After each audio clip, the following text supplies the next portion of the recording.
Bonjour et bienvenue dans 7ème fréquence. Aujourd'hui, on va parler de cinéma, mais avant ça, j'ai la chance d'être accompagné de Romu, Joss et Jérém, comme toutes les semaines. Messieurs, comment est-ce que ça va? Bah, ça va très bien. Ouais, ça va super.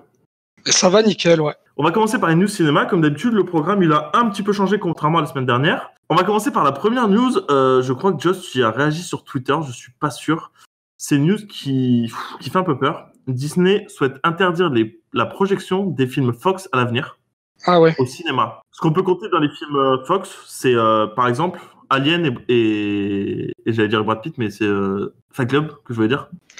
Bah, c'est scandaleux et en fait, il arrive un peu ce que tout le monde craignait quand Disney a racheté la Fox. En fait, on avait un peu tous peur de ça et on s'est un petit peu dit non, ils vont quand même pas oser faire certaines choses par rapport aux films un peu plus violents et un peu plus particuliers de la Fox. Et en fait, on se rend compte que Disney va vraiment tout avaler, tout englober. Et en fait, ils vont nous pondre leurs trucs aseptisés habituels et c'est bien dommage.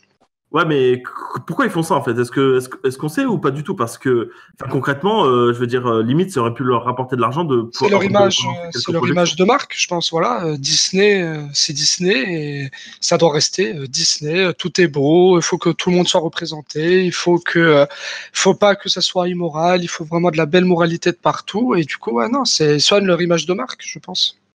Bah, soigner leur image de marque en détruisant en interdisant la projection de films cultes, c'est quand même pas des masses soignées, quoi, parce qu'ils se sont pris une shitstorm, mais aussi. S'ils le font, c'est qu'ils ont étudié la chose et ils ont envisagé que pour eux c'était positif. Après, pour moi, c'est très négatif, mais on verra bien. Mais est-ce qu'ils gagnent de l'argent à diffuser ces films lors de. Je suppose que maintenant ils ont des parts, parce que. Mais avant le rachat de Disney, est-ce qu'ils touchaient des parts Fox en proposant ces films lors de rétrospectives? Ah bah bien sûr, je pense, ouais. Et ça rapportait peut-être pas assez. Ça rapporte que dalle, mais le fait étant que pourquoi les interdire, tu vois, à partir du moment où rien que ça te rapporte 1€, pourquoi tu l'interdirais? Surtout qu'il y a combien de gens qui sont archi fans de films cultes comme ça. Enfin voilà, plus pouvoir voir Fight Club au cinéma, ça fait quand même chier. Si on pouvait plus proposer aujourd'hui des Mad Max, des Interstellar, des trucs comme ça à aller voir au cinéma, bon, on serait un peu là en mode c'est dommage, quoi. Mais je pense qu'on est en train de vivre un deuxième code ICE. Code ICE, c'était vraiment un code de censure qui est apparu dans les années 30 jusqu'aux années 60 au cinéma. Donc c'était un code de morale imposé par un sénateur américain qui empêchait de montrer vraiment tout le côté violent et sexuel dans les films. Okay. C'était détourné par certains réalisateurs comme Alfred Hitchcock. Je pense notamment à la scène de fin dans La mort aux trousses. Ok. Voilà. Donc je pense qu'on est en train de... Ça s'appelle une dictature. C'est ça, la dictature. C'est une dictature du cinéma, gros. c'est ouais. Mais du coup, c'est quoi? C'est quelque chose d'officiel, ça, quand même? Ou c'est vraiment pour parler pour l'instant? Mon autre question, c'est ils veulent pas directement arrêter de les mettre dans quelques moments au cinéma et tout, dans quelques salles et tout, pour pouvoir essentiellement le mettre dans Disney+, justement? Bah, j'en doute parce que... Qu'est-ce qui t'empêcherait? Bah, le film, il fasse une fois tous les 10 ans au cinéma. Pourquoi ça empêcherait les gens de s'abonner au Disney+, tu vois, que le mec, il aille voir le Fight Club dans 3 ans après? Non, mais en fait, le problème, c'est que ce qu'on peut craindre, c'est qu'ils commencent par ça et que après ils vont même arrêter parce que vu le monstre qu'est en train de devenir Disney, c'est qu'ils vont arrêter de nous produire certains genres de films et en fait, on va se retrouver toujours avec un peu la même merde Marvel au cinéma tout le temps. Et moi, je pense que c'est dangereux pour nous qui aimons le cinéma parce que moi, je me vois pas, par exemple, vivre qu'avec du Marvel. Je vous dis la vérité, c'est inconcevable. Heureusement, on n'en est pas là. Il y aura toujours des petits studios indés et tout pour fournir. Ouais, toujours. Mais le problème, c'est que s'ils sont pas diffusés. Tu vois ce que je veux dire? Au cinéma, en fait, on va avoir toujours les mêmes films au cinéma. C'est-à-dire que du coup, si tu as des films indépendants donc, qui vont se faire totalement bouffer par la machine Disney, tu vas faire quoi? Tu vas devoir aller les voir à l'arrache en streaming sur Internet. Tu vois ce que je veux dire? Il faut que... Attends, mais on parle que des films sortis depuis longtemps. Oui, mais qu'est-ce qui va venir après? Ah, après, j'avoue, je sais pas, je connais pas trop l'avenir avec Disney. J'avoue, personnellement, je pense pas qu'ils sont capables de faire un truc comme ça. On dit toujours, oui, Disney c'est mal, dans le sens où ils sortent la même soupe et tout. Il y a genre The Mandalorian, je suis persuadé que ça va pas être pour les enfants. Hein. Non, mais je pense que ça sera pas violent non plus. Tu vois, de ce que tu vois dans le trailer, quand même, c'est pas les Looney Tunes, quoi. Il y a un mec qui se fait découper dans une porte, quand même. Ouais, mais je pense que quand même, tu vois, ça restera quand même familial. Tu vois ce que je veux dire? C'est-à-dire que ça sera pour les adultes, mais je pense qu'un enfant de 9 ans, il peut le regarder. Tu vois ce que je veux dire? Ça sera toujours entre deux, quoi. Ça sera jamais ils vont pas nous faire un Joker, quoi, tu vois. Bon, Bah, écoute, ouais. En même temps, à 6 ans, j'ai regardé L'Exorciste, donc Oui, après, voilà. est-ce que l'âge, des fois, ça y fait quelque chose? Ouais, mais c'était une autre génération. Ouais, c'est une autre génération, mais attends, c'est pire, mec. Hein. Et il y a des gens qui regardent Game of Thrones, ils ont quoi? Ils ont 7-8 ans, tu vois ce que je veux dire? Donc ça me choque pas plus que ça. Hein. Peut-être un souci de contrôle aussi, mais bon, ça c'est un autre sujet, quoi. Oui, c'est autre chose. Mais bon, voilà, je pense qu'il faut pas que Disney.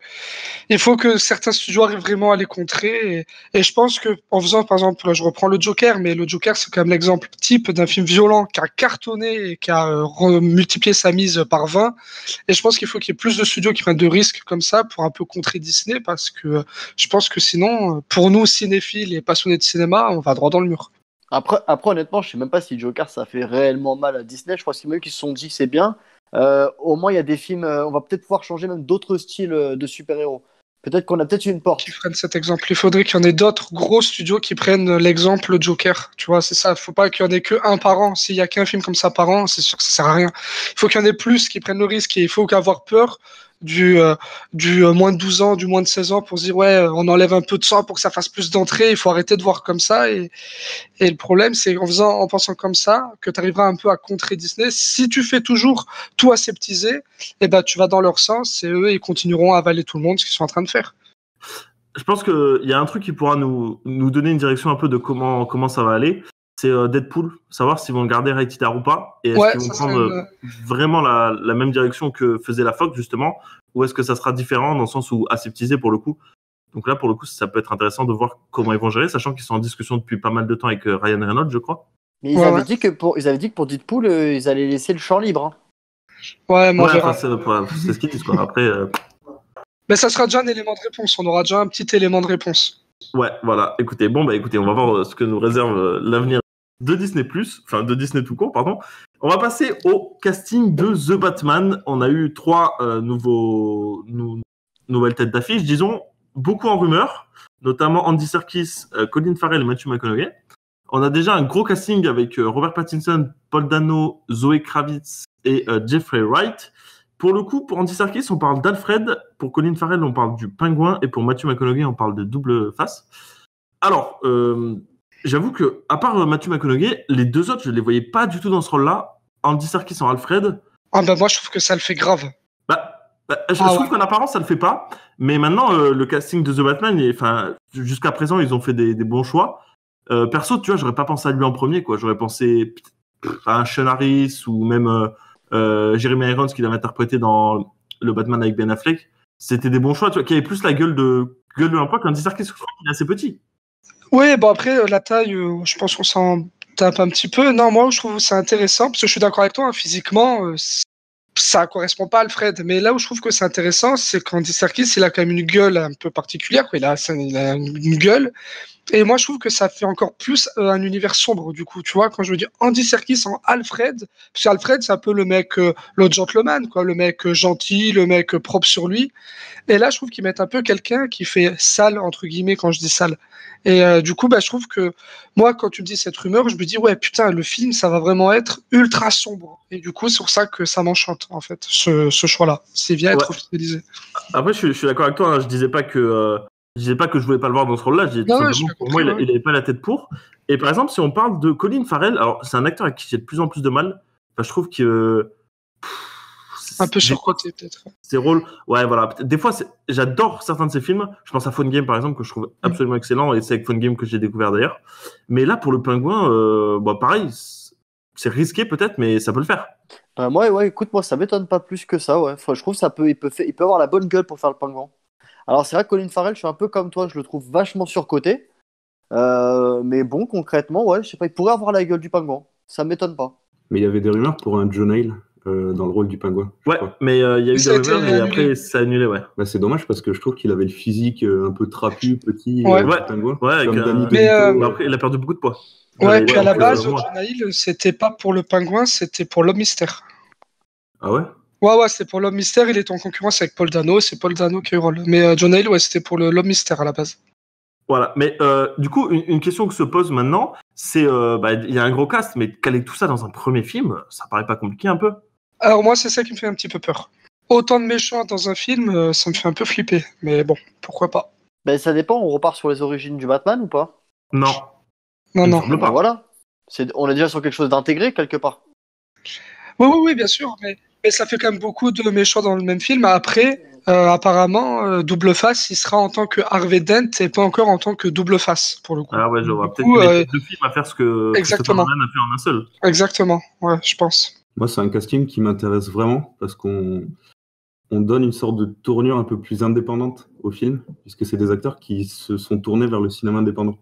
Paul Dano, Colin Farrell, qui a joué dans La mise à mort du cerf sacré et j'en passe. Ouais. Robert Pattinson aussi, qui a joué avec Claire Denis, pour Claire Denis. Et voilà, c'est des acteurs qui sont tournés vers le cinéma indépendant, donc ça peut donner un résultat sympa. Ok, ouais, je vois. Bah, sachant que c'est complètement. Ouais, pour le coup, vas-y, Jérôme. Ouais, en vrai, tu m'as dit Matthew McConaughey, franchement, c'est ce qui m'a encore plus hypé pour voir le film Batman. Hein. Tu t'es au courant ou pas du tout? Attends, c'est qu'une rumeur hein, pour l'instant. Mais le truc, c'est que voilà, tout le monde en parle, donc je suppose qu'il y a une partie de vérité. Pas de sans feu, ouais. Moi, j'étais pas du tout au courant. Moi, j'apprends un peu les trucs. non plus, Joss là. De quoi? T'étais pas au courant? Bah si, j'ai même partagé l'info sur le Twitter de la chaîne. Hein. Faut aller Mathieu? Eh oui, j'ai commenté le truc et j'en ai même parlé dessus, mais... Ok, autant pour moi, j'avais pas... Mais lui, il est numéro 1 sur Batman, hein, de toute façon. Ah ouais. Moi, tu vrai, sais que dès qu'il y a une info Batman, j'ai un bas de signal chez moi qui s'allume. Sur l'ordi. En vrai, c'est pas faux parce que à chaque fois que je me réveille, le matin, t'as fait un tweet sur Batman. Donc, oui, désolé d'être numéro 1 sur l'info Batman. Bah écoute, pas de sauce, heureusement qu'ils font un film parce que sinon, mon pauvre, tu t'amuserais pas des masses avec ton bas de signal. Oh putain, c'est clair. Aïe. Bon, on va passer à la suite, messieurs. Est-ce que vous avez entendu parler du coup de com' sur Jack Ryan, sur la série Jack Ryan? Pas du tout.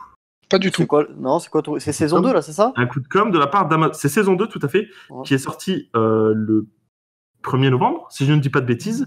Le 5 novembre, Amazon a lancé une opération donc pour la saison 2 de Jack Ryan avec le hashtag Amazon Bing Shopping. En fait, de quoi? Exactement, Amazon Bing Shopping. Donc, vous savez que Jack Ryan, c'est détenu par Amazon Prime Video notamment. Et en fait, Amazon, ils ont dit, les gars, on lance un truc. Le 5 novembre, entre 9h et 23h59, dès que vous trouvez un objet qui est dans la série, si vous le trouvez sur Amazon, on vous le donne, on vous l'offre. Donc, ce qui s'est passé, c'est qu'il y a eu pas moins de 400 000 tweets de Français. C'est une opération française. 400 000 tweets de Français entre 9h et 23h59 le 5 novembre qui réclamaient des choses. Le plus gros prix étant un bon d'achat de 3 000 €. Et il y a au total 20 000 € de dons répartis en bons d'achat, justement. Et impressionnant. Je crois que 3 000 €, c'était la montre, justement, de John Krasinski dans la série. Elle valait 3 000 € sur Amazon. Donc, le mec a eu un bon de 3 000 €. Il y avait des conditions particulières, mais c'est, je trouve, un coup de com' intéressant qu'il faudrait peut-être plus mettre en place de la part des services de SVOD. Ouais, mais c'est un coup de com' qui coûte cher. Donc, je pense qu'ils vont pas le refaire à l'avenir. Ouais, mais imagine combien de personnes connaissent la série de Jack Ryan maintenant. Mais le problème, c'est que moi, ils me font ça sur Batman, je les fais fermer, hein, je leur fais faire faillite. Bah pourquoi? Ah bah parce que je vais tout trouver, je vais tout chercher, mais putain, je vais passer ma vie sur le bordel. Ils vont fermer les rideaux, les Amazon. Mais non, pour le coup, c'est une bonne idée, c'est assez drôle. Après, perso, toi, le problème, c'est que c'était bien, mais j'en ai pas entendu parler. Tu vois, donc peut-être que ça n'a pas fait tant de bruit que ça, je sais pas. Ouais, mais... c'était quand même en top, surtout que toi qui te bats souvent sur Twitter, c'était quand même en tendance. Hein. Ouais, d'accord, c'est bien. Donc, pendant tes infos sur Batman et tes hashtags Batman, t'as dû rien voir, quoi. Et moi, j'ai vu quelques affiches aussi dans le métro. Jack Ryan, il comme pas mal autour. Bah, notamment parce que moi, Jack Ryan, je trouve, j'ai vu la première saison, j'ai commencé la deuxième. C'est une série que je trouve très, très bien. Franchement, puis John Krasinski, je l'adore, donc ça vaut le coup d'œil. Voilà, messieurs. Et il prévoit une saison 3 ou... Je sais pas du tout pour l'instant. D'accord. La saison 2 a mis quand même plus d'1 an à sortir, 2 ans presque, je crois. Ouais. Donc franchement, je sais pas du tout. Je pense qu'ils prennent leur temps, ils ont bien raison. John Krasinski, qui est occupé de toute façon à tourner Sans un bruit 2, parce qu'il réalise encore de mémoire et il écrit. Donc voilà, hein, je pense qu'ils ont tous des petites occupations. Ouais, bah moi je trouve que c'était une mauvaise idée en fait de faire ça. Je comprends pas l'idée. Enfin, je trouve que si tu fais une bonne série, les gens la regarderont ou les gens l'oublieront pas. Enfin, je sais pas. Si tu fais quelque chose de qualité, pour moi, les gens vont aller voir. Je trouve que c'est genre venez voir pour faire des vues, quoi. Enfin, je sais pas. Je trouve ça pas fou, mais bon. Ah, tu trouves que c'est un peu putassier, quoi, comme... Ouais, voilà. Je trouve trouve ça un peu inutile. J'ai l'impression qu'Amazon, il a tellement d'oseille qu'il dit allez, vas-y, on va faire des opérations comme ça, c'est cool. Je trouve ça ridicule. Mais bon, c'est mon point de vue après. Ridicule, carrément. Ouais, je trouve ça sert à rien du tout. Je comprends pas le concept de faire ça. Ouais, c'est juste de la com, mais de la com revisitée. Je pense que c'est intéressant de pas toujours communiquer de la même manière. Hein. Ouais, mais dans 10 ans, tu vas la voir comment la série? Tu vas dire ah ouais, je m'en souviens, là, c'était un truc pour gagner ça. Tu vois ce que je veux dire? Non, pas forcément. Pour avoir vu la série, moi, la saison 1, je m'en suis toujours rappelé. J'attendais la saison 2 avec impatience, tu vois. Là, on en parle comme ça, mais la saison 2, on s'en rappellerait pas parce que pendant une journée, Amazon a lancé un gros coup de com', tu vois. Donc bon, pour moi, c'est intéressant. C'est un nouveau moyen de communication. Et enfin, un nouveau moyen. Ouais, c'est une nouvelle manière de communiquer plutôt. Mais pourquoi pas? Ils se sont bien servis des réseaux sociaux. Moi, je trouve ça voilà, moi, je trouve ça intelligent aussi. Et puis, ça a permis aux gens de s'occuper quelque part. C'était vraiment interactif. Je pense que c'était interactif. Pour le coup, c'était interactif, ouais. Et quand tu vois, vraiment, il y avait beaucoup d'objets. En plus, c'est marrant parce que quand tu vois tout ce qu'il y avait, ils ont bien réussi leur coup, je trouve. C'était relativement marrant. Voilà. Mais de toute façon, pourquoi pas Amazon Prime Video, c'est une plateforme qui monte en ce moment. Elle montera surtout quand tu auras le Seigneur des Anneaux, quoi. Et Star Trek aussi, la série sur Picard. Ouais, déjà comme un mec qui s'appelle comme un magasin de surgelé, ça craint de ouf déjà. Non, et puis je trouve que Amazon Prime Video, ça tente beaucoup de choses et j'aime de plus en plus ce qu'ils sont en train de proposer dans leur catalogue, et que ça soit dans leurs films ou dans leurs séries, je trouve que c'est très intéressant. D'ailleurs, je peux glisser une petite info comme ça. Le tournage de The Boys saison 2 est terminé. J'ai vu ça tout à l'heure sur Twitter et j'en suis enchanté. Justement, on parlera de The Boys tout à l'heure. Et on parlera aussi d'une plateforme de SVOD en particulier. Messieurs, vous verrez. On va parler de James Dean. Et voilà, c'est une news que nous a partagé Romu. Oui. James Dean fera son retour sur le grand écran dans Fighting Jack, un film de guerre pour un rôle secondaire uniquement. Et en fait, ils vont le recréer numériquement grâce à des photos, des images d'archives. Sa voix, quant à elle, sera doublée par un autre acteur. Alors, les propos du réalisateur, que je trouve particulier, vraiment, leur démarche pour faire ça est vraiment particulière, je trouve, c'est « Nous avons désespérément cherché le parfait acteur pour incarner le rôle de Rogan, qui est extrêmement complexe, et après des mois de recherche, nous avons opté pour James Dean. » Moi, tu vois, ça, je trouve ça putassier, mais là, par contre, ça, moi, je trouve ça limite honteux, tu vois. Je trouve ça un peu aberrant aussi, parce que depuis quand tu vas chercher dans les acteurs décédés pour des rôles, quoi? C'est malsain, quoi. Je veux dire, là, on dirait un épisode de Black Mirror, quoi. C'est n'importe quoi. Écoute, ils ont peut-être en perspective de tourner un épisode de Black Mirror sur le film, d'ailleurs. Non, mais tu sais, ce qu'ils veulent, c'est faire du buzz. C'est tout ce qu'ils cherchent à faire. Je vois pas. C'est bien possible, hein. C'est juste du buzz pour du buzz, et ça, parce que clairement, c'est de la merde. Laisse James Dean où il est. Il a déjà une grande carrière. Si tu vois du James Dean, tu vas voir ses anciens films. Mais tu vas pas recréer un mec mort juste pour faire un film moderne, parce que tu te dis, soi-disant, il n'y a aucun acteur qui correspond à ton personnage pourri, là, mais c'est nul. Ouais, je trouve que ça pose des problèmes d'éthique, en fait. Carrément. Si maintenant on peut recréer des acteurs morts, dans la mémoire collective, on se souviendra différemment des acteurs, en fait.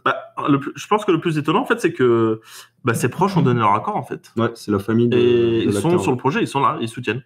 Donc c'est vraiment bizarre. Mais le fait que les proches soient d'accord, ça fait pas genre quelque chose d'éthique. Hein. Des fois, ils se disent juste bon, il y a peut-être un petit billet à se faire, quoi. On a une villa à reconstruire, donc voilà, quoi. Des fois, c'est peut-être juste ça. Hein. La famille, ils étaient peut-être pas forcément extrêmement proches, on sait pas, tu vois. Ça, c'est sûr. Mais du coup, je trouve que quand même, aussi bien pour la famille que pour le studio qui veut faire ce film, je trouve qu'il y a quand même un gros problème. Il y a un gros problème, quoi. C'est pas normal. Bon, messieurs, on va passer au trailer de la semaine. On va commencer par Triple Threat. C'est un film avec Tony Jaa, Iko Uwais, Scott Adkins et Michael J. White notamment dans les rôles principaux. Est-ce que quelqu'un est hypé? Moi, pas vraiment, parce que c'est pas trop mon style de film. Toi, les films d'arts martiaux et tout, c'est pas trop mon truc. Par contre, j'aime beaucoup Iko Uwais, je sais pas trop comment on dit son nom. Uwais, mais, ouais, voilà, j'aime bien parce que en fait, c'est pas trop mon genre de film, mais j'ai adoré The Raid, et si je me trompe pas, c'est lui qui joue dedans. Oui, et du coup, voilà, lui, j'avais vraiment adoré, parce que franchement, The Raid, j'avais pris une bonne claque dans ma gueule quand je suis allé voir ça, et pourtant, je suis allé à semi-reculons, on va dire. Et du coup, je suis assez curieux de voir ça, parce que je sais qu'avec Scott Adkins et Tony Jaa, ça va certainement envoyer du lourd, donc voilà, pourquoi pas. Je pense qu'en tout cas, les fans du genre, ils doivent être un peu en transe devant ce film, avec ce casting. Je pense qu'ils doivent être assez contents. Écoute, c'est bien possible. Moi, je suis pas fan du genre, mais pareil que toi, j'ai adoré The Raid et j'ai vu quasiment tous les films de Iko Uwais. Je les ai vus tous, je crois. J'aime beaucoup. T'as vu la série aussi? Pardon, excuse-moi. La série Netflix? Ouais. Ouais, je l'ai vu. Mais moi, il y en a. Enfin, les effets spéciaux, surtout, t'avais envie de pleurer tous les 2 mètres. Mais c'était sympa autrement? Non, franchement, c'est moyen. C'est très, très oubliable. Ok, moi je la regarderai pas alors. Non, je la regarde pas, t'as raison, franchement. Ouais. Bah, du coup, ouais, je sais pas, ça a l'air de bien me hyper. Ça va faire un mélange un peu entre Hong Bak et je dirais un peu The Raid. Un peu. Ça fait un peu un mélange de ces 2 films, un peu, je dirais. Ça m'intéresse, ouais. J'avoue que ça m'intéresse. Moi, je suis très fan de films d'arts martiaux, on va dire, kung fu, arts martiaux, karaté, tous les styles d'arts martiaux, hein, de toute façon. J'aime beaucoup, donc je regarderai ça, c'est sûr. Ça, un peu comme un Donnie Yen et tout, quand il sort un film, je suis beaucoup. Ok, bah écoute, le problème, c'est que c'est un film d'action et souvent, il dérange le plus devant les films d'action, c'est le montage du film. On pense à 22 Miles, Sacre-Pan qui s'est fait chier dessus grâce à son super montage, n'est-ce pas, Joss? Ouais. Putain, c'est... Et donc voilà. Et là, en tout cas, ce qu'on peut dire, moi, c'est que je trouve la bande-annonce extrêmement ratée. C'est vraiment un boogie-boogie d'action et on comprend pas. Ça, c'est vrai. Par contre, ça, c'est vrai. C'est dommage. C'est très cuté, mais c'est un peu le poison, on va dire, dans tout ce qui est toutes ces bandes annonces comme ça, un peu d'action. Voilà, c'est souvent surcoté. Donc du coup, c'est difficile de savoir ce que va donner le film. T'as dit surcoté pour surcoté? Non, surcuté, excusez-moi. Ah, d'accord, ok. J'avais pas compris, j'étais en mode les bandes annonces. Pour ma part, je suis pas du tout hypé. Je sais que je suis pas le public visé par ce genre de film. Et quand je vois Scott Adkins au casting, moi ça me donne pas du tout envie. Mais t'aimes bien Scott Adkins, non? Non, pas du tout. Ah bon? Non, je l'ai aimé dans un film, Un seul pour survivre. Survivre, je crois, peut-être. D'accord. Ou Boyka. Ah, un seul deviendra invincible, oui, d'accord, Boyka. Voilà. Ouais. Oui. Mais sinon, c'est pas un acteur que je trouve incroyable, quoi. On le non, voit souvent dans les DTV. Il est plus que moyen, ouais. Voilà. C'est vrai qu'on le voit souvent dans des seconds rôles. En fait, je pense que ce qui va intéresser les fans, entre guillemets, du genre, c'est les confrontations entre ces 3 acteurs, en fait. Tu vois, c'est ça que les gens vont se dire, putain, Iko contre Scott, qu'est-ce que ça va donner? Et en fait, ils jouent sur ça, hein, parce que clairement, le film, tu vois très bien qu'il a rien à raconter. Hein, ça va être juste de la baston pendant 1h30 et voilà, donc... faut être fan, faut être fan. En plus du cinéma. Ouais, bah totalement, du cinéma, clairement. Thaïlandais. Scott, je crois pas que ce soit si chaud que ça. On l'appelle Scott comme si c'était notre pote, mais on le connaît pas. Hein, mais je crois pas que ce soit si chaud que ça en vrai, parce que hors de ces films-là, notamment Un seul deviendra invincible, il a fait quelques films d'action, mais il est loin, tu vois, d'un Tony Jaa ou d'un Iko Uwais. Oui, c'est vrai. Mais après, pour moi, par exemple, toi, Scott Adkins, c'est Un seul deviendra invincible, tu vois. Pour moi, je l'associe directement à ce film-là, tu vois. Donc, pour moi, dans ma tête, Scott Adkins, il est invincible. Ah ouais, d'accord, ouais. Voilà. Toi, t'es parti loin, toi. Ah ouais, parce que pour moi, franchement, c'est pas un acteur, quoi. Donc, ah ouais, non, d'accord. Voilà, voilà. On a été là. Et apparemment, le film, il est vendu comme un The Raid-like. Oui, c'est ça, mais c'est ça. Ça fait toujours peur, ça. Non, mais de toute façon, dès qu'il y a un Iko Uwais dans un film, c'est The Raid-like. Hein. Faut pas chercher. Ah ouais, c'est comme ça. Ah, c'est comme ça. La com, elle est comme ça. Et dès qu'il y a un coup de pied retourné, c'est un Van Damme-like et un The Raid-like. Ouais, voilà, maintenant, c'est... Bah, surtout quand il y a Iko Uwais, ils en ont vraiment fait les fichiers de The Raid. Donc, les gens le connaissent pour ça, en fait. Et The Raid, mine de rien, ça a très bien marché. En France aussi. Et c'est un très bon film d'action. The Raid aussi, d'ailleurs. Donc, bah, écoutez, pourquoi pas. Très bien filmé, franchement. Pour le coup, très bien filmé, ouais. Très bien filmé. Ouais, tout à fait. D'ailleurs, le réalisateur de The Raid avait fait l'excellent Le Bon Apôtre sur Netflix. Je suis d'accord avec toi. Tu l'as vu, Joss?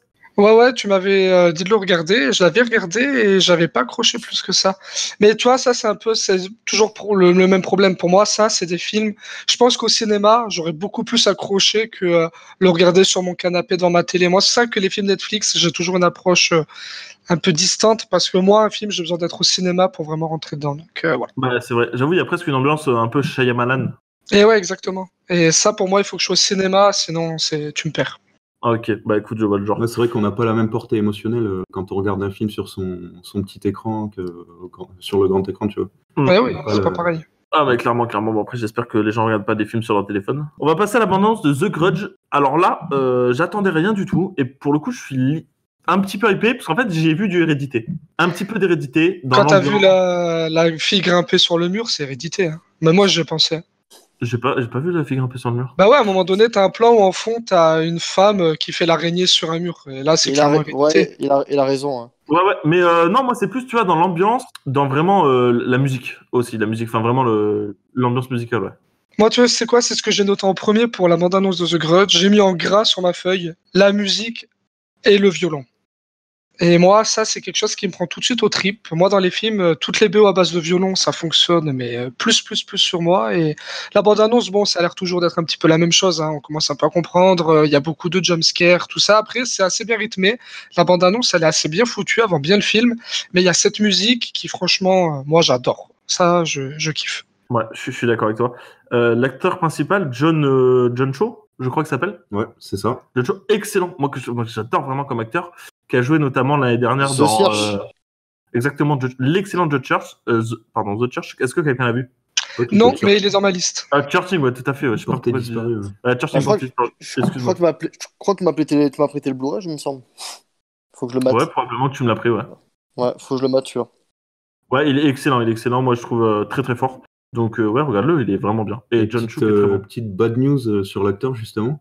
Il était en tournage pour la première saison de l'adaptation live de Cowboy Bebop pour Netflix. Ouais. Et ça aurait été cool. Il s'est blessé. Dommage. Il a eu une grave blessure et le tournage est reporté d'un an, apparemment. Ah merde. Voilà. Mais lui en Cowboy Bebop, c'est fou. Ah, ça sera fou. Je connais pas.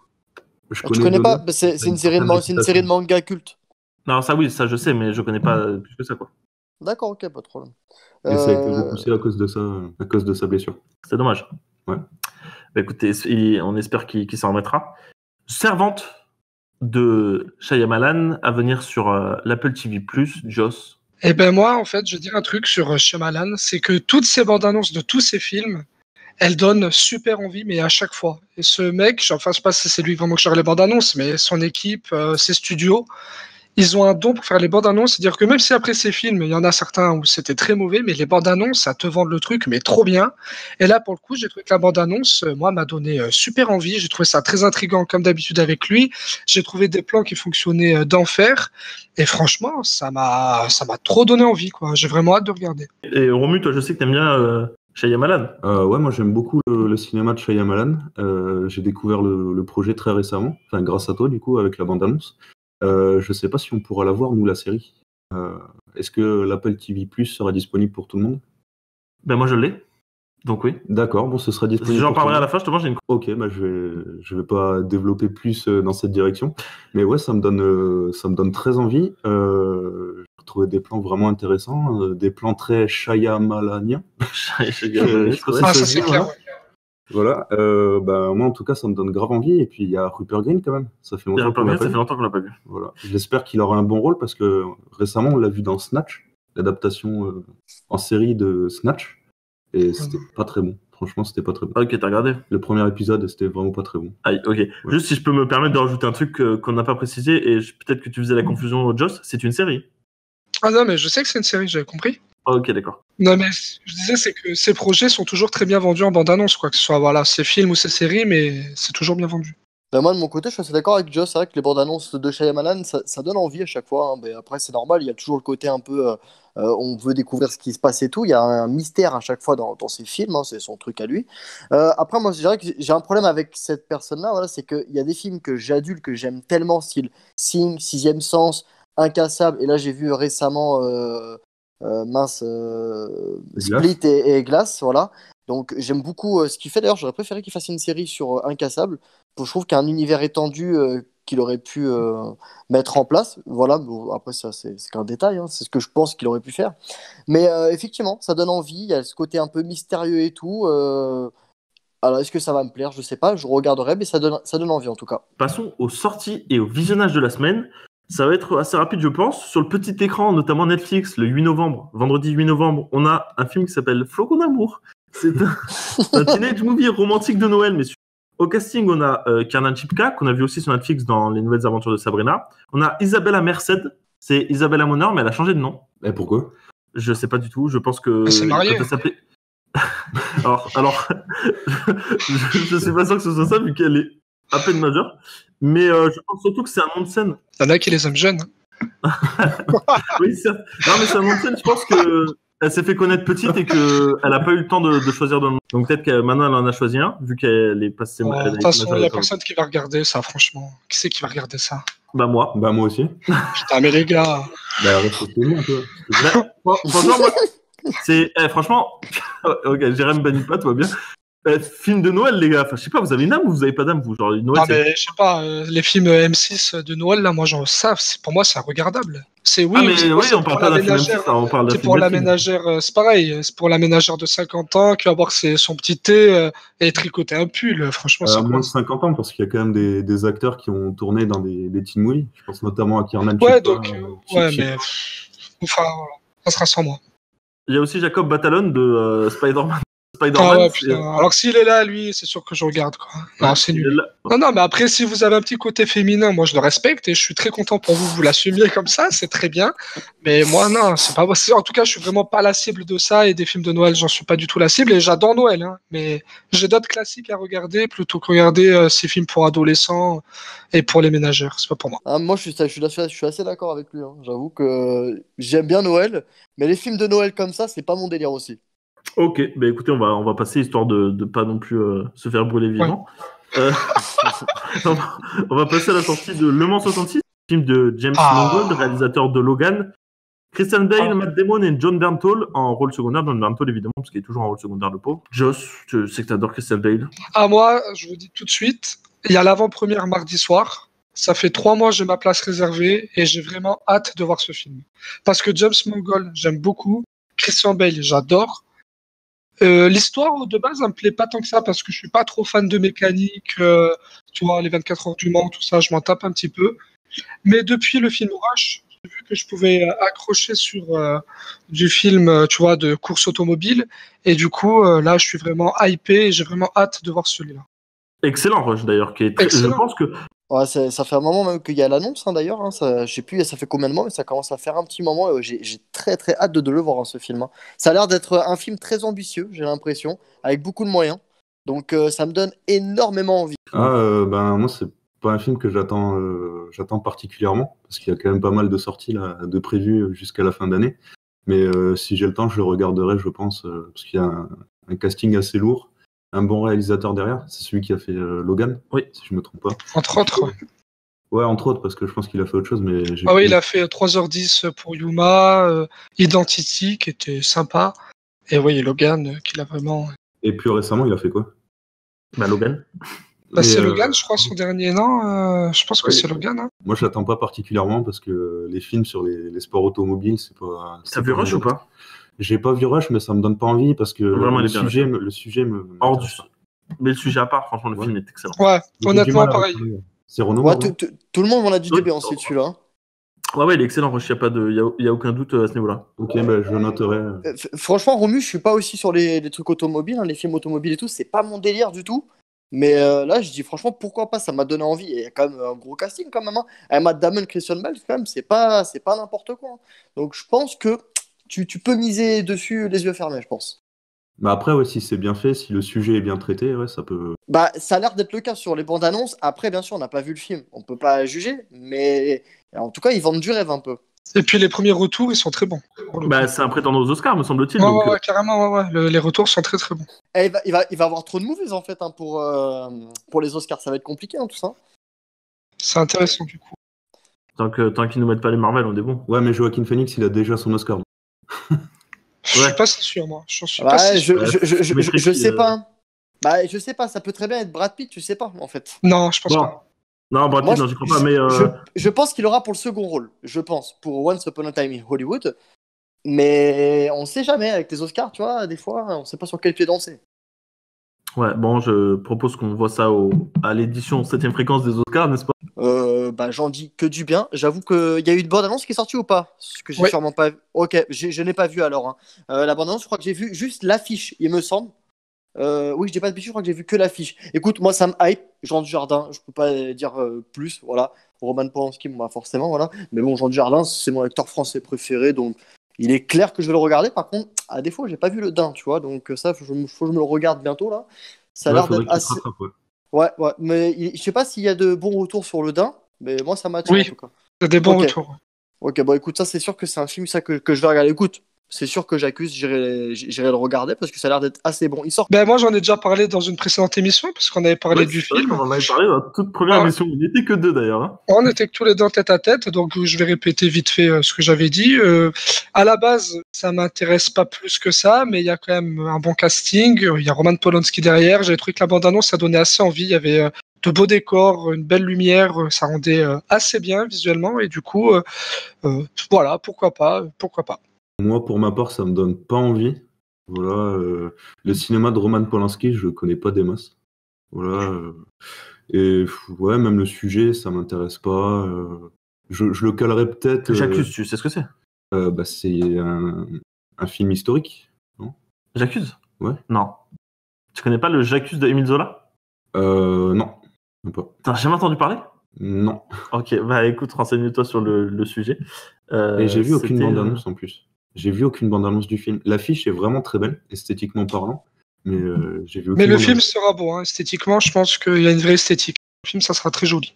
Ouais, bah pour un film français, ça m'a l'air pas trop mal. Et puis Jean Dujardin, cette année, il a enchaîné les projets assez spéciaux. Il a enchaîné les projets ambitieux. Et ça, c'est bien. Ouais. Bravo à Jean, à notre Jean. À notre Jean national. Je dis ça, je le connais plus que ça, mais Quentin Dupieux et Roman Polanski dans la même année, c'est pas mal. Et Pierre Verne et Delépine aussi. Les 2 trublions de Groenland. Le film s'appelle Les 2 trublions de Groenland. Non, c'est... Okay. De toute façon, il a quand même une carrière plus qu'honorable. Hein. Non, je disais que Jean Dujardin, justement, il a une carrière assez exceptionnelle dans le sens où il avait rien et il est parti de rien et puis il a tout, quoi. Donc, oui, non, c'est un exemple. Moi j'aime beaucoup, voilà, c'est pour ça que j'aime beaucoup Jean Dujardin, sa carrière. Je sais que toi, Anto, t'aimes pas Brice et tout, mais je sais que lui, c'est un de ses personnages assez assumés. Voilà, il est content de le faire. C'est son personnage un peu de cœur, donc je vois qu'il met du cœur, en tout cas dans les films Brice. Donc voilà, je sais que t'aimes pas, mais bon, c'est quand même un truc de sa carrière important. Bah, disons que j'aimais Brice quand j'avais 12 ans, mais bon, voilà, j'ai plus. Après, écoute, voilà, tu vois, moi, la carrière de Jean Dujardin, pas de problème, hein, elle est très bien, il a un bon film. J'ai rien contre Jean Dujardin, mais pour moi, Brice, trop, quoi. Bah, après, il a pas fait que ça non plus, tu vois. Ouais, voilà, ça serait dommage de le qualifier de Brice. C'est vrai que c'est ces films qu'on fait énormément d'entrées, mais ça serait dommage de dire, voilà, Jean Dujardin, c'est Brice. Ouais, puis moi, en plus, pour moi, pour le coup, Jean Dujardin, pour moi, c'est même plus Brice, c'est OSS. Je suis d'accord avec toi, ouais, tout à fait. C'est OSS 117, c'est lui à 100%. Et ce qu'il a réussi à faire du coup de force, c'est qu'il a fait quand même plusieurs personnages un peu cultes, tu vois, parce que même dans Un gars, une fille, tu vois, son personnage de genre dans Un gars, une fille, il est quand même culte, tu vois, tout le monde connaît un gars. Brice de Nice, tout le monde le connaît, et OSS 117, beaucoup de gens le connaissent. Ouais, je suis d'accord. Ouais, c'est bien vrai. Passons à Countdown. Alors, on dirait que c'est une production Blumhouse. C'est pas du tout le cas. Ça s'inscrit vraiment dans la veine des productions Blumhouse à la Action ou Vérité, notamment, et d'autres films comme Happy Birthday. Par exemple, pour le coup, c'est pas du tout produit par Blumhouse. Et moi, l'abondance m'a pas donné envie. Et franchement, il y a beaucoup de com en ce moment autour du film. Est-ce que tu l'attends, toi, Romu? Non, c'est pas un film que j'attends. Je le regarderai certainement quand il sortira en DVD ou sur une plateforme de SVOD. Parce que c'est pas des films que j'irai voir au cinéma. Franchement, c'est plutôt en DVD. Merci. On fera un débat plus tard, je pense. J'ai beau bien aimer les prods Blumhouse et tout. Bon, là, ça n'en est pas une, mais franchement, de manière générale, elle mérite pas, genre, Action Vérité, l'achat d'un Blu-ray ou d'un DVD. Ah non, carrément. Putain. Donc voilà, une petite VOD qui traîne par là, sur Canal ou quoi, ça fera très bien le taf, je pense. Après, je pense que c'est un film qui plaira aux ados, parce que c'est un film qui traite d'un sujet d'actualité, je pense. Les réseaux sociaux. Ouais, qui traite des réseaux sociaux avec le genre horrifique, qui mélange genre horrifique et réseaux sociaux. Donc je pense que ça peut leur plaire, à mon avis. Mais moi, en tant que cinéphile, jeune adulte, j'y vois aucun intérêt, personnellement. Il y avait Ma dans la même veine que cette année, justement, qui traitait aussi des réseaux sociaux. Beaucoup des réseaux sociaux et de l'harcèlement sur les réseaux sociaux. Bon, c'était que un objet pour servir le contexte, mais ça, c'était raté pour le coup. Enfin, moi, je trouve personnellement, et pourtant, c'est une prod Blumhouse, mais c'était raté. Ah, je suis passé à côté. Pourtant, il y a Octavia Spencer. Octavia Spencer, elle est le rôle principal. Elle fait flipper, hein. Mais le film, il est mal fait. Je pense, voilà, le film est mal fait. De manière générale, il est pas intéressant. La fin, ça se finit. Ils ont oublié d'écrire 2 chapitres. Enfin, moyen. Bon, c'est triste. Ouais, c'est dommage. C'est dommage parce que pour le coup, je l'attendais, mais bon. Mais moi, je pense qu'au-delà du fait que ça parle, on va dire, d'un sujet plus pour les ados, je pense même à la base, ce style horrifique cible vraiment les ados de toute façon. Je pense que c'est pas forcément quelque chose qui va nous faire envie en soi. Donc, moi, c'est un peu mon avis que je dirais sur ce genre de film. Moi, c'est pas le genre de film qui m'attire. Ouais, je suis d'accord avec toi. Là, pour le coup, moi, là où je vous rejoins pas, c'est que ce genre de film, quand c'est produit par Blumhouse, ça me fait envie. C'est Blumhouse, c'est un truc. On sait que derrière, il y a un studio qui a envie de faire les choses bien. Mais là, pour le coup, c'est même pas produit par Blumhouse et je pense que c'est ça qui me donne pas envie, quoi. En fait, pas intéressant comme projet. D'accord, ok. Bah, écoute. Mais des projets comme Happy Birthday, par exemple, j'ai été les voir au cinéma, quoi. Ok, ça t'avait hypé ça? Putain, la bande-annonce m'avait vraiment pas donné envie. Ça m'avait pas hypé, mais à l'époque, j'avais une carte Gaumont de sécurité pour le 1. Ouais, et d'accord. je l'avais vu et au-delà d'être un bon film, c'est un film qui se laisse regarder, tu vois. D'accord, ok. On est sur du film correct, entre potes, ça peut bien passer, quoi. Entre potes, t'as tout résumé parce que c'est comme moi, je pense entre potes, ça passerait très bien. Mais après, voilà, ça casse pas trois pattes à un canard. Happy Birthday 2 était pas trop mal dans le genre comme suite. Ils avaient de bonnes idées, franchement. Et en termes de réal aussi, c'était ok. Donc voilà, Blumhouse en général, ils essaient de faire les choses bien et parfois ils y arrivent, parfois ils y arrivent pas. Mais je pense qu'il y a une vague comme ça qui arrive dans le cinéma horrifique, une vague de teen movie, on va dire, un peu horrifique. On a Black Christmas qui va arriver. Blumhouse pour le coup. Voilà, mais bon, ça fait partie justement de ce genre horrifique. S'il y a un public derrière, pourquoi pas. Mais ça, c'est un remake. Ouais, mais ouais, c'est un remake, mais c'est un remake d'un film. Un film d'ado, non? Oui, mais pour le coup, c'est totalement un film d'ado. Quelle était ta question, Jérém? Oui, je voulais savoir, c'est quoi? C'est eux qui ont fait Ouija et tout ou pas du tout? Blumhouse, en gros, leur comment on appelle ça? Leur fait photographier. Leur mantra de manière générale, c'est de produire des petits films, des films à petit budget et essayer d'en faire des cartons. Leur politique plutôt. Ouais, enfin leur mantra, c'est pareil, t'inquiète. Et Ouija, c'est eux, en effet. Ouija 2 qui est pas trop mal. Hein. Ouija 2, les gars, si vous voulez la réaliser, vous allez bugger. Hein. Vas-y. C'est le réalisateur de The Haunting of Hill House. Hein. Ah, quand même, ouais. Ouais, tout à fait. Ouais. Ouais, voilà. Donc, et Ouija 2 était 1000 fois mieux que Ouija 1. Et il était pas trop mal, en vrai. Il y avait de bonnes idées, de très bonnes idées. Moi, j'avais détesté. C'était quoi? C'était son premier film, Ouija 2? Non, c'était pas son premier film, je crois. Je crois qu'il avait fait un truc avant, mais c'était un film qu'il avait fait remarquer. Parce que quand tu passes après un film qui est totalement raté comme Ouija, réussir une suite, c'est compliqué. Bah, c'est pas 100% réussi, mais tu vois qu'il y a de bonnes idées et que le mec, il a envie, quoi. D'accord, ok. Bah écoute, super info, ouais. J'avoue que là, ça te donne encore plus envie de le regarder. Passons au visionnage de la semaine. Je vais commencer par moi-même. Désolé. Hein, Attends, juste en PS, Anto, c'est toi qui as mon Blu-ray un jour, je crois? About Time? Non, un jour, parce que je parlais du film un jour, du coup. Non? C'était pas je ça? l'ai là, ouais. Ok, d'accord, c'était pour savoir. Un jour avec Anna Tawai? Ouais. Oh, j'adore. Is Dark Materials, vous vous demandez peut-être ce que ça donne du coup? Ouais. Non, personne ne se demande ce que ça donne. Ok. Ouais. On se demande ce que ça donne. Bah franchement, merci de me faire plaisir, Joss. Pardon, Qu'est-ce que ça donne? Qu'est-ce que ça donne? Merci, Jérém aussi. Bah écoutez, ça donne du bien. James McAvoy est très très bon notamment. Et Daphne Keane excellente. Et franchement, ça se voit qu'ils ont de l'ambition. J'irais presque comparer ça à un Game of Thrones dans l'ambition de l'époque, des costumes et du budget. Là, le pilote présage beaucoup de bonnes choses et je pense que c'est une série qui va se dévoiler au fil du temps et qui a un univers relativement assez intéressant et riche pour s'y intéresser. Donc, je vous conseille de le regarder. C'est dispo sur OCS, MyCanal notamment. Et il dure combien de temps Il dure 50 minutes. Bon, ça va, c'est raisonnable. Ouais, ça va. Ok, bon après, BBC, ils n'ont pas beaucoup de bonnes séries aussi. Hein. Dire que... À part Doctor Who, je pense qu'ils n'ont rien d'autre. Bah ouais, mais Sherlock. Doctor Who, ça fait 15 ans que c'est là et du coup, je pense que les gens, ils regardent. 15 ans? Tu rigoles? Pareil. Ça fait 40 ans. Moi, j'allais dire plus 40, 30 ans que 50 ans. 15 ans. Ouais. T'as la BBC depuis 40 ans? Ah oui, mais ça fait vraiment longtemps. Coup dur pour le Doctor Who. Moi, j'ai vraiment apprécié le film. Je l'attendais pas des masses, comme j'ai pu dire. Ouais, t'avais pas pris le hypé quand on l'a regardé ensemble. J'étais pas très hypé, et puis je trouve que le film, il prend de l'ampleur au fur et à mesure. C'est vraiment un film historique, intimiste, qui avance au rythme de son personnage, et on le voit évoluer au fur et à mesure, jusqu'à son apogée, à la fin du film. Et je trouve ça vraiment super intéressant. Il y a une mise en scène vraiment viscérale, des plans incroyables, une mise en scène vraiment parfaite, j'ai pas d'autres mots, dont une scène de bataille particulièrement intense. Séquence. Voilà, le plan séquence, c'est ça. Voilà. Ah, il y a plein de plans séquences? Non, il y en a un seul, mais tu le vois passer, quoi. Et il est vraiment excellent. Il est vraiment viscéral et il te prend au trip. Ouais, clairement. Franchement, c'est couillu, je dirais, de prendre pour parti pris de faire un plan séquence comme. C'est vrai. Bah d'ailleurs, c'est pas dans un épisode de Game of Thrones qu'ils avaient fait un plan séquence pendant une bataille? Si, tout à fait. À la dernière saison avec Arya. Ouais. Je sais plus, non, je pensais avec Jon Snow, moi, dans l'avant-dernière, ça me parle, mais peut-être que j'ai de la connerie, hein, mais il me semblait. En tout cas, ça a fait aussi un plan séquence, Arya, quand elle est sur les explosions et tout, en pleine bataille. On va passer à la catégorie vrai ou faux, messieurs, tout à l'heure. Il n'y a toujours rien à gagner. En fait, on a tout à perdre. Ah ouais, t'as tout à perdre, ouais. Surtout ta dignité, toi, Joss. Oh putain.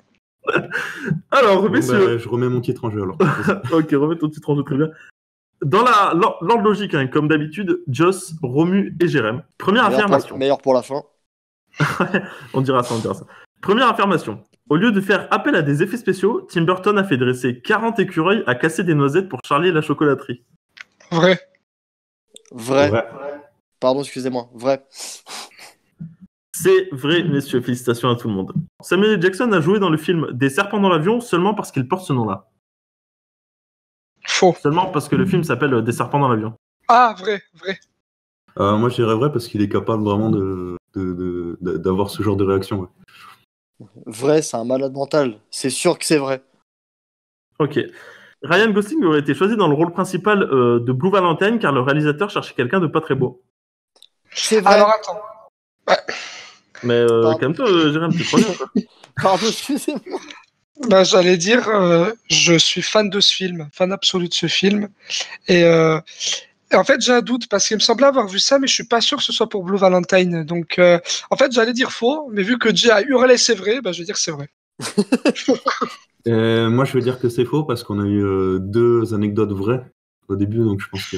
Attends, donc toi, tu te bases sur les stats. Ouais, voilà. En tout cas, bien joué à Jérém qui embarque Joss dans sa chute. Bon, il s'agit de son rôle pour. N'oublie jamais. Exactement. Eh putain, je savais, tu vois. Oh, on va dire que c'était vrai. J'ai gaffé parce que j'ai dit le rôle de Noah et il n'y a pas du tout. Ah oui, j'ai pas entendu. Et bah écoutez, messieurs, bon, vous êtes fait. Bravo à Jérém, à Romu qui prend la tête. 4e affirmation. Dans Iron Man et Avengers, Jarvis est l'acronyme de Just a Very Intelligent System. Vrai. Faux. Vrai. C'est vrai. C'est vrai. C'est pas faux. Oh, on l'égalité. Suite à la sortie de Top Gun au cinéma, le recrutement dans la marine a augmenté de 2000%. Je sais qu'il y a une grosse stat qui est... Enfin, attends, je commence ma phrase. Je me mélange les pinceaux. Je sais que l'armée a eu beaucoup de demandes après le film Top Gun, mais je pense pas que ce soit 2000%, donc je dis que c'est faux. Moi, je dirais que c'est faux. C'est un peu galéré quand même, 2000%. Voilà quoi. Bon, il y a Tom Cruise, mais bon. Ouais, c'est faux, ouais, je dirais. Je dirais que c'est faux. Soit ça a été exagéré, ou soit ça se trouve, il y a même plus. Hein. Ça a été exagéré, bravo messieurs, c'était 500%. C'est déjà énorme. Ouais, c'est ça. Daniel Radcliffe a porté 2800 paires de lunettes dans la saga Harry Potter. Faux. Vrai. Ouais, je dirais faux, mais bon, j'en suis pas sûr. 2800, je me suis rendu compte en me disant que c'était peut-être un peu exagéré pour la stat, puisque je sais pas s'il a tourné pendant plus de 2800 jours ou pas. Mais en tout cas, c'est faux, c'était 160 paires de lunettes. Mais je vois que Romu, toi, apparemment, mettre beaucoup de lunettes, ça te dérange pas. Non, pas du tout. Ben, elle a des lunettes en plus. Et écoute, il a des lunettes, en effet. Il a peut-être une bonne assurance aussi. On a 4 points pour et 5 points ex aequo, les gars, chacun. Voilà. Yeah. Bah voilà, on a défoncé Romu. Bon, bah bien joué, la mec. Bah, bien joué à tous, hein. C'est normal. Passons. Aïe. C'est prétentieux, le mec, putain. Bah, tiens, Dos, pendant que tu fais le fou, tu peux faire ton recommandement si tu veux. Ah, c'est un très beau recommandement en plus. Bon, du coup, je vais vous parler du film Quelques minutes après minuit. Le film raconte l'histoire d'un petit garçon qui a de plus en plus de mal à faire face à la maladie de sa maman. Et aussi, en plus, à côté de ça, à l'école, il est harcelé par les enfants de sa classe. Donc, du coup, pour fuir son quotidien qui est assez dur, chaque nuit, en fait, il va dans un monde imaginaire qui est raconté par un monstre qui lui rend visite. Donc, du coup, on est vraiment sur du cinéma un petit peu fantastique.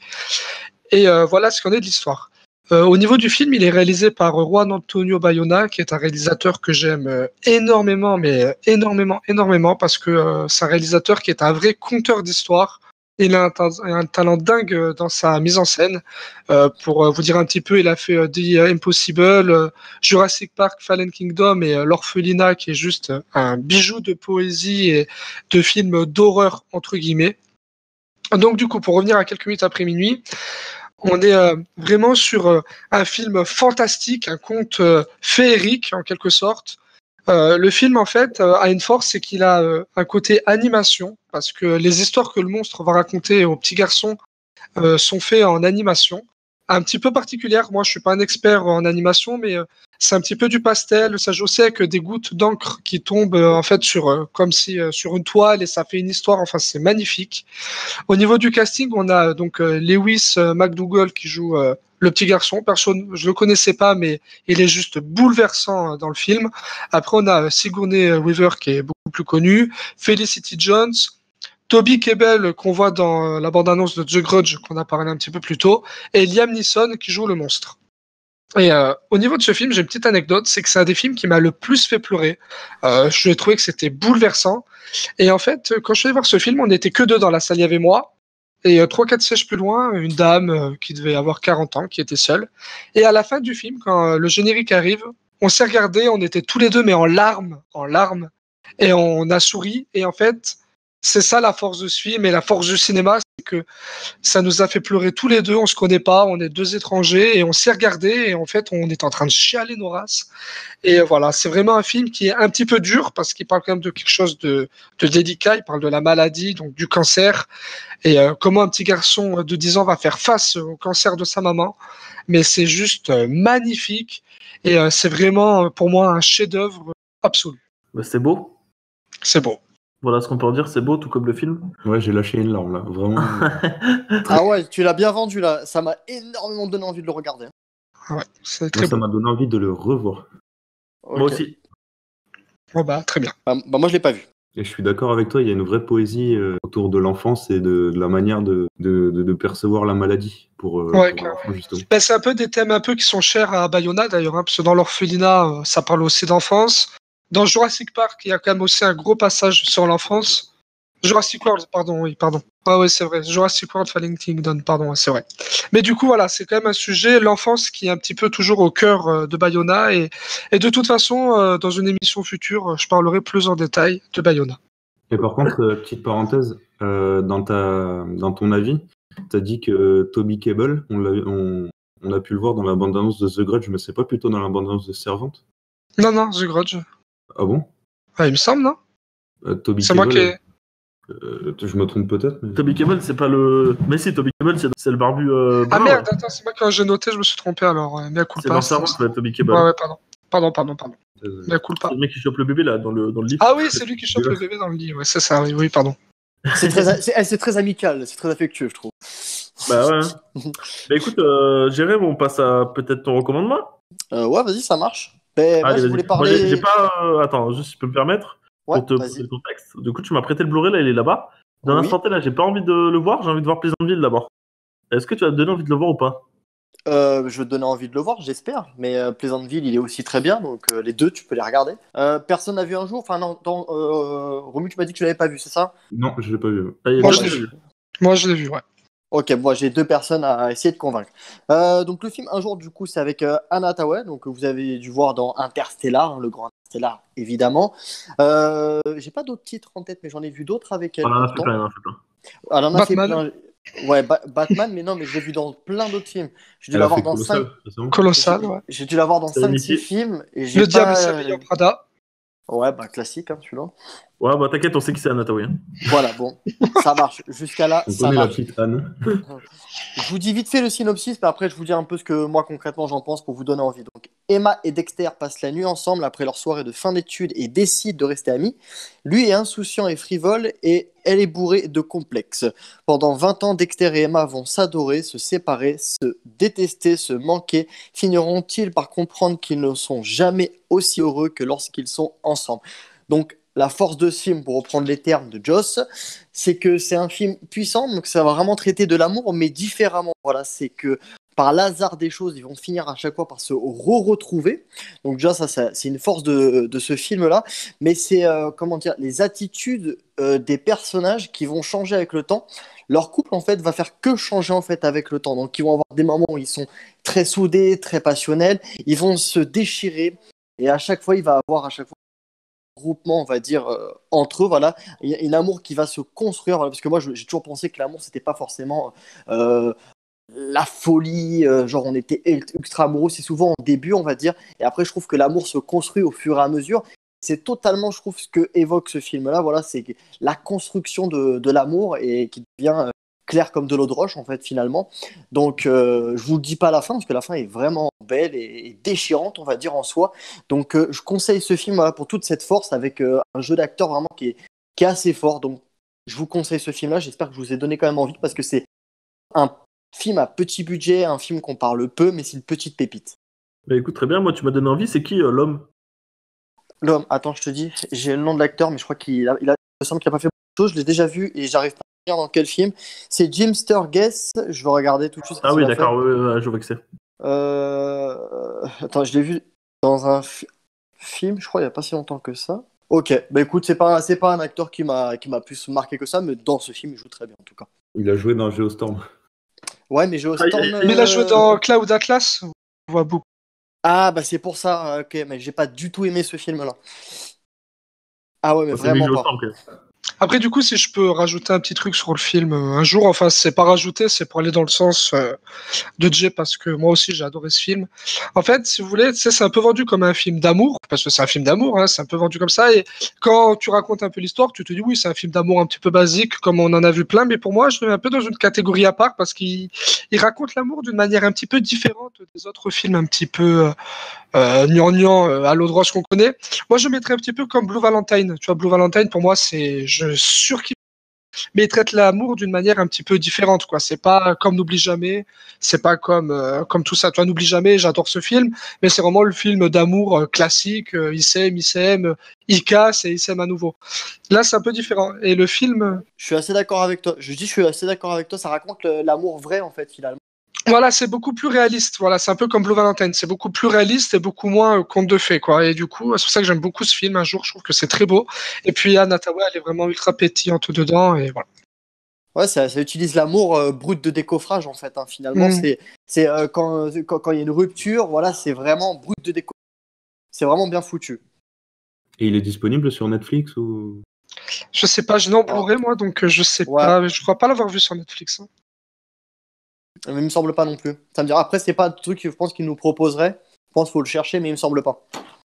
S'il peut y être quelque part, je pense que ce serait sur Amazon Prime Video.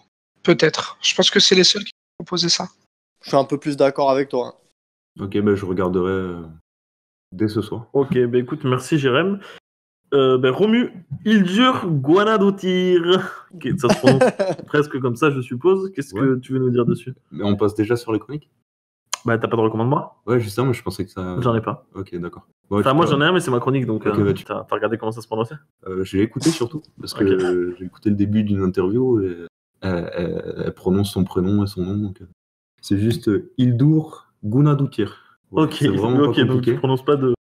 C'est un prénom islandais, un prénom et un nom islandais, d'origine islandaise. Attends, mais Hildur? Attends, c'est une femme, ça fait quand même très masculin. Ouais, c'est une femme. Ça fait Hildur en mode combat, tu vois. D'ailleurs, la compositrice du film Joker, elle s'appelle pas Hildur aussi? Bah, disons que tu viens de spoiler la chronique, puisque c'est elle. Oh putain, pardon! Non, mais c'est pas grave, mais c'est juste qu'elle s'appelle. Enfin, c'est juste la compositrice de Joker. Alors, Hildur Guðnadóttir, c'est une jeune compositrice et musicienne, plus particulièrement violoniste islandaise, qui a composé les bandes originales de 2 fictions marquantes de l'année 2019, à savoir Tchernobyl et Joker. Film pour lequel partition à la fois dense et dérangeante, principalement au violoncelle, que j'ai beaucoup aimé personnellement, et j'espère me la procurer. Avant ça, elle a œuvré comme violoncelliste sur les bandes originales de Prisoners, Sicario et Premier Contact de Denis Villeneuve, et plus récemment sur le film Marie-Madeleine. Je sais pas si ça vous parle. C'était quoi ton dernier film? T'avais dit un film juste avant Marie-Madeleine, il me semble. J'ai pas entendu. The Revenant, ouais. Ah ok, d'accord, ça marche. j'ai voulu vous faire cette petite chronique parce qu'elle est vraiment super petite. Parce que quand on parle du succès d'un film, on parle généralement du talent du metteur en scène, de l'acteur, et on met jamais en avant, ou très rarement, les compositeurs ou compositrices, en l'occurrence la compositrice. Donc c'était une manière pour moi de parler de bandes originales parce que sans le son, on pourrait pas parler d'audiovisuel. Voilà. C'est marrant que tu dis ça, enfin c'est pas marrant du tout, mais moi je suis d'accord avec toi, mais on évoque Hans Zimmer ou John Williams. John Williams aussi, qui fait plus grand chose, John Williams quand même. C'est vrai. Mais Michael Giacchino aussi, lui on en parle très souvent. Alors ouais, pour le coup c'est Giacchino, mais ouais, c'est Giacchino. C'est le mec qui a fait le roi Arthur.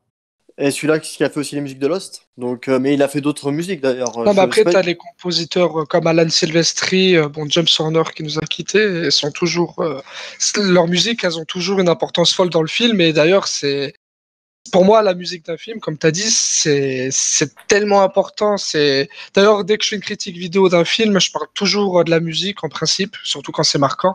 Parce que oui, comme tu as dit, la musique d'un film, c'est l'âme du film. Voilà, tu as le film, mais la musique, c'est ce qui te rajoute de l'âme et ce qui peut te donner envie de revoir un film aussi. Parce que des fois, s'il faut, dans 3 ans, tu marches dans la rue, tu vas entendre la musique du Joker et bim, ça va te donner envie d'aller voir le film, tu vois, et c'est grâce à la musique. Donc, je suis d'accord. Moi, c'est ce qui m'a fait entrer dans le film Joker, vraiment. C'est cette bande-son vraiment dérangeante qui m'a fait entrer dans le film dès les premières séquences, les premières minutes.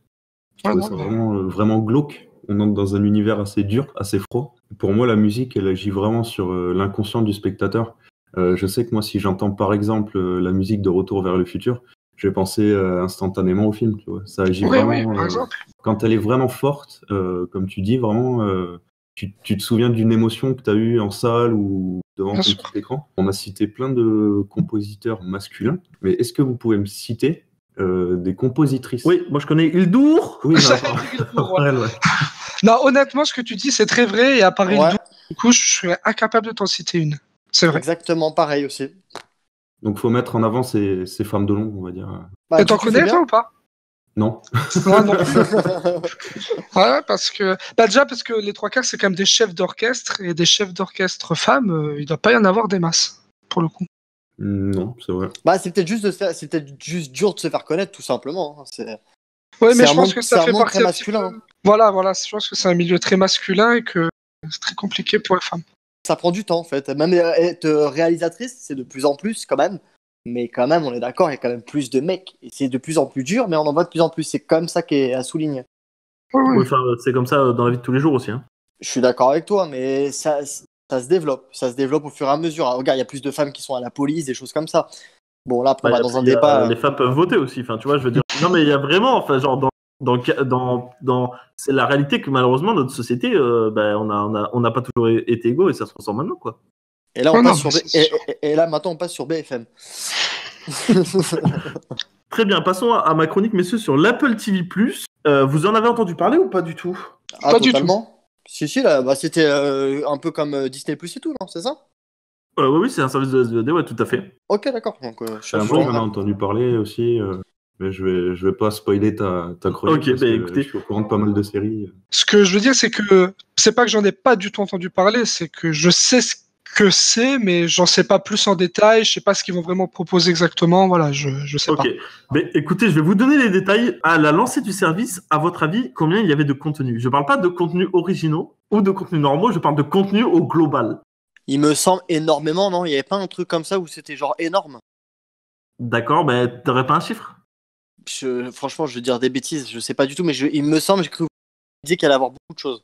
Ok, vous avez une idée, vous les gars? Moi, je dis 0. Ils vont pas lancer un service avec 0 truc dessus. non, mais non, original à eux, s'il faut, ils ont rien encore. Non, il a dit pas original, justement. C'est ça? Ah, pas original? Ouais, il a dit entre pas original et original. Ah, putain, je sais pas, moi. Aucune idée, franchement, j'en ai aucune idée. Moi, comme c'est Apple derrière et que je pense qu'il y a une grosse machine quand même, je dirais peut-être 1000 ou 10 000. Ok, eh bien vous avez tous les 3 torts puisque c'est 7 en fait. Ah, j'étais pas loin, moi. Donc tu vas sur Apple TV+, il y a 0 contenu non original en fait. Ils ont lancé leur service de SVOD le 1er novembre avec 7 contenus originaux que sont 4 séries dont je vais vous parler après puisqu'elles sont bien en fait de manière générale, elles sont même très très bien, plutôt quali. Et un documentaire. Ah, si, pour le coup, pardon, documentaire, c'est pas 2. C'est un documentaire qui date de 2018, qui avait été présenté à Mostra de Venise. Un truc sur une mère éléphant, je crois. Et un autre truc pour les enfants. Bref, il y a un contenu qui est non original et 6 contenus originaux. Et donc, on va parler des contenus originaux. Mais d'abord, je vais vous parler un petit peu de la plateforme, parce que ça vous intéresse peut-être. Enfin, je l'espère. Donc, évidemment, c'est la plateforme d'Apple. Les 2 premiers épisodes de chaque série sont disponibles gratuitement à tout moment et pour tout le monde. Ce qui fait que là, si vous allez sur Apple TV maintenant, vous pouvez tout regarder sans vous inscrire. Enfin, les 2 premiers épisodes de chaque série, sans vous inscrire. Ce qui est plutôt bien, en fait, pour essayer. Moi, j'ai lancé pourquoi ça marche. Je comprenais pas. Du coup, j'ai continué de regarder et j'ai vu qu'en effet... c'est vraiment original comme manière de faire. Parce que je sais que Netflix et Amazon proposent 30 jours gratuits, je crois. Ouais, mais là, pour le coup, c'est 7 jours gratuits. Mais on va y venir, t'inquiète, sur la formule de l'abonnement. Je trouve que c'est original d'avoir les 2 épisodes. Ouais, tout à fait. D'autant qu'il n'y a pas besoin de s'abonner. Donc, pas de date limite. Quoi. Franchement, c'est cool. Donc, là où moi j'ai été impressionné, c'est le doublage, doublé dans plus de 40 langues chaque contenu. Putain, donc, les mecs, ça coûte un total de 4,99€ par mois avec 7 jours d'essai, ce qui est, on va dire, donné. Mais c'est aussi compliqué parce que 4,99€ par mois, si tu as que 7 contenus, bon, on en parlera après du contenu qui arrivera et à quelle fréquence justement. Et c'est 1 an d'offert si jamais vous achetez un appareil dans l'écosystème d'Apple, iPhone, iPad, ce genre de trucs. Donc ça, c'est pas plus mal. Ça peut donner envie de, si jamais vous hésitez à franchir le pas, vous achetez peut-être un iPhone. Même si on l'a acheté avant ? Non, je crois pas. Ah ok, c'est mort. Ouais, faudrait regarder si c'est pas rétroactif, peut-être sur 1 an ou un truc. Par contre, j'ai un bon plan à vous partager, surtout pour toi, en fait, c'est pour les étudiants. Quand tu t'abonnes à Apple Music, donc déjà, Apple Music pour les étudiants, je crois que c'est 4,99€. Et il y a vraiment du contenu intéressant dessus. Apple Music ? Ouais. Oui, full contenu. Je crois que tu t'en sers Apple Music, toi, non, Jérôme ? Moi, je m'en sers tout le temps, tous les jours, donc il y a quasi tout. Hein. Ouais, voilà, c'est comme Spotify en fait. Voilà, c'est ça. Quand tu es étudiant, tu payes que 4,99€ Apple Music, pardon. Ouais. Et en plus de ça, ils t'offrent l'abonnement Apple TV. Donc pour 4,99€ par mois, tu as Apple Music et Apple TV+. Ah, donc je vais rester étudiant toute ma vie en fait, c'est ça ? Écoute, tu peux faire ça. Autre bon plan, c'est que Apple Music, quand tu démarres, c'est offert pendant 3 mois. Donc pendant 3 mois, potentiellement, si tu es étudiant, tu as Apple Music plus Apple TV+, gratuitement. Et ils savent comment attirer la clientèle quand même ? Pour le démarrage, ouais. Mais ça fait aussi que les étudiants sont un peu en galère, je pense. Donc voilà. Pour ce qui est du contenu, a priori, c'est un contenu original par mois, ce qui fait pas beaucoup. J'ai l'impression, mais je comprends pas. J'ai l'impression qu'il y a plus d'un contenu par mois. Il doit y avoir peut-être 4 contenus par mois avec un contenu original. Ça doit être un truc comme ça. Je pense que clairement, ça se veut pas du tout comme Disney+, qui aura des centaines de trucs à son lancement, ou comme Netflix d'avoir un catalogue de ouf. Mais à mon avis, ils veulent vraiment miser sur de la qualité. Et quand tu regardes leur première série, que je vais vous en parler juste après, j'ai regardé les 4 justement pour préparer la chronique. Et franchement, moi je dis bravo. On a, par exemple, on va commencer par Si, la série avec Jason Momoa. Vous en avez peut-être entendu parler. Moi j'en ai entendu parler, mais je vais pas spoiler la suite de ta... Le showrunner qui est derrière Si, c'est Steven Knight, à savoir le showrunner de Peaky Blinders, de Taboo aussi. Waouh. Mais c'est aussi le mec qui a fait Serenity, Crazy Joe et Locke. Donc le mec qui est capable de tout et de rien en même temps. Quand tu vois Serenity, il est capable de tout. Et de Crazy Joe aussi, parce que franchement, c'est pas ouf, quoi. Enfin, c'est vrai, ouais. Écoutez, là, vraiment, pour le coup, tu sens... Là, j'ai vu que le premier épisode, parce que, c'est les épisodes durent 1 heure. Pas pour toutes les séries, justement, je vais y venir après. Mais tu sens. Ça, en fait, ça démarre. C'est un futur post-apo où tous les hommes sont devenus aveugles. Et le fait de parler de vision, en fait, c'est presque un truc de sorcière, quoi.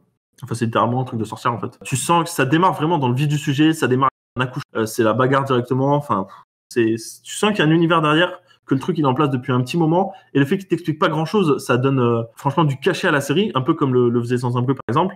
Excellente photographie, je vois pas d'autres qui auraient pu faire ce rôle à part Jésus Momoa.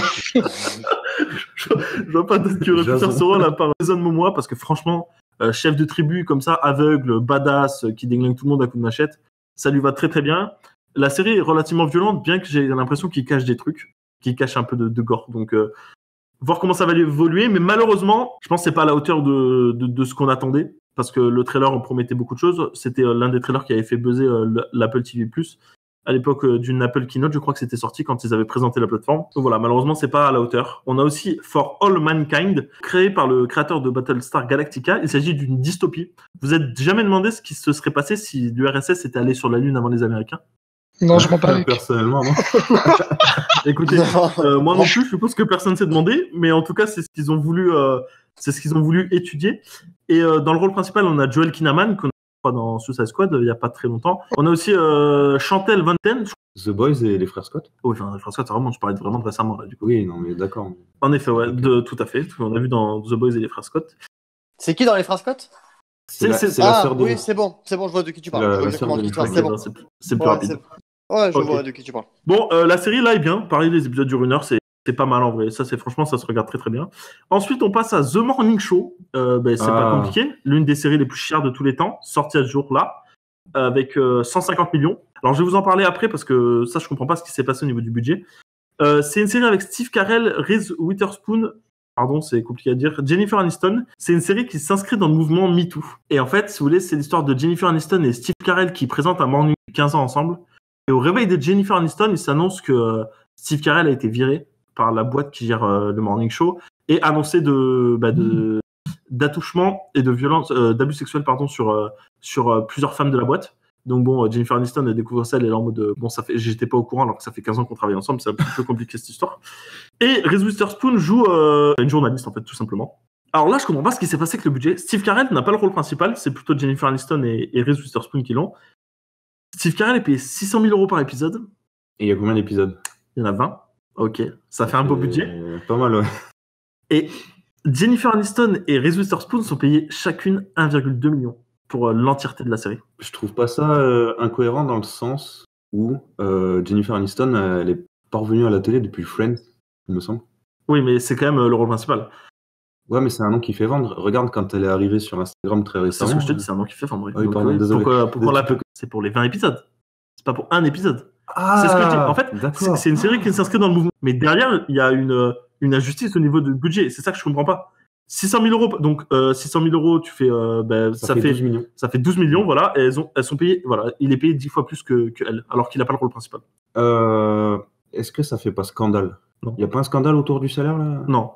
C'est étonnant, je trouve. Ouais, c'est étonnant. Est-ce que ça va prendre de l'ampleur? Franchement, j'y crois pas trop, parce qu'à mon avis, après, je crois que c'est comme ça de manière générale. Par exemple, j'ai bien mieux payé que Emilia Clarke dans Game of Thrones. Je pense que malheureusement, on en parlait tout à l'heure, les femmes dans le cinéma, c'est pas toujours gagné, quoi. Ouais, il y a toujours des inégalités salariales. Ouais. Et la série très très bonne, c'est Jennifer Aniston qui se voudrait vraiment avoir la vedette, mais je pense que Reese Witherspoon lui vole. Elle est vraiment excellente dedans. Reese Witherspoon qui a joué dans Pleasantville, il me semble, Jérôme, c'est ça? Oui, exactement. Ok. Tout à fait. Et donc voilà, moi je vous la recommande parce qu'elle est très très bien. Très bien. Du coup, je vous recommande plutôt la série Dickinson avec Hailey Steinfeld dans le rôle principal. Ça raconte l'histoire d'Emily Dickinson, une écrivain, une poète du 19e siècle. Elle souhaite devenir écrivain, mais bon, à l'époque, il y avait beaucoup d'inégalités. On en parlait tout à l'heure justement avec Joss. On en parlait très vite fait. Les femmes sont à la cuisine et font le ménage. En gros, de manière générale. C'est réalisé par David Gordon Green. Par exemple, récemment, il a fait Halloween. C'est lui qui s'occupe de la trilogie Halloween, là, qui va sortir en 2020 et 2021. Et ça, c'est une excellente surprise. Les épisodes durent... tous les épisodes sont sortis déjà. Et c'est extrêmement bien parce que c'est un contenu de 30 minutes. Voilà, moi, je regarde ça quand je mange. Ça se passe très bien. Et voilà, c'est pop, c'est fun, c'est trop marrant, alors que ça se veut pas du tout marrant de base, vraiment. À l'époque, on rigolait un peu moins que ça. Donc je vous recommande vraiment Dickinson, qui est une très très bonne surprise, messieurs. Moi, après, je trouve que c'est trop tôt, je pense. Je veux dire, pour s'inscrire à le sens où il y a rien. Je trouve que c'est payer pour payer un truc que tu peux regarder qu'en une semaine, en fait, finalement. Je trouve que c'est encore trop tôt, moi. Ce sera pas demain que je vais m'y inscrire. D'accord. Mais il y a bientôt, du coup, comme on en parlait tout à l'heure, il y a bientôt Servante qui arrive. Ça a l'air d'être bien, tout à fait. Mais bon, est-ce que je vais m'inscrire? C'est pas Seigneur des Anneaux, tu vois ce que je veux dire? Seigneur des Anneaux, effectivement, bon, je l'ai déjà Amazon Prime, tu vois, mais bon, c'est pas Seigneur des Anneaux, donc ça me donne moins envie, forcément. Non, c'est sûr que si tu veux économiser 5 € par mois, tu peux me permettre, les gens qui sont abonnés à Netflix, est-ce qu'ils regardent tout le catalogue? Je pense qu'ils regardent uniquement 2 ou 3 titres comme Stranger Things. Il y a beaucoup de sorties maintenant. Ce que Jay veut dire, il a raison, c'est que là, demain, tu t'abonnes à Apple+, en 2 semaines, tu as fini le catalogue, et là, ouais, la prochaine série, ouais, Servante, mais ça sort dans 3 semaines, donc du coup, pendant 3 semaines, tu regardes plus, et Servante, tu vas torcher la série en 1 semaine, tu vas la torcher, et après, t'attends, tu vois, il y a rien, c'est trop vide pour le moment. Alors, c'est vide, mais en même temps, ce que j'ai pas précisé, c'est que pour 5,99 €, vous avez 6 écrans simultanés, donc imaginez si vous êtes 6, ça vous fait moins de 1 € par mois par personne. Est-ce que franchement, c'est si cher que ça? Non, oui, non, mais après, le prix va aussi avec le contenu du catalogue. T'inquiète pas que quand le catalogue va être augmenté, le prix, ça sera plus 5 €, ça va être 10 €, 15 € comme les autres. Disney+, ils ont prévu un prix assez bas, non, aussi, quand il y a Halo. Ils ont prévenu assez bas, mais c'est un monstre du truc. Alors, tout ça, ils vont faire mal. Hein. Ils vont faire mal. Pas les mêmes ambitions, franchement. Ouais, c'est plus, ça va être monstrueux.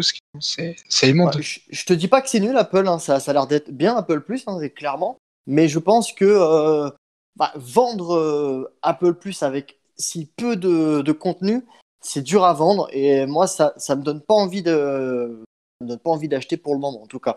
Et tant qu'il n'y ait pas de série, on va dire, hyper importante pour moi dedans, c'est pas demain que je vais. Surtout que j'ai déjà Amazon Prime, j'ai déjà Netflix.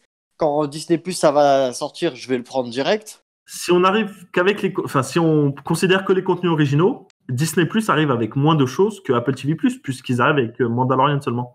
Ouais, mais quelque part, ils vont nous proposer beaucoup de classiques et tout, donc quelque part, on va se dire, ah, ça fait longtemps que je l'ai pas vu, ça, je vais peut-être le mater.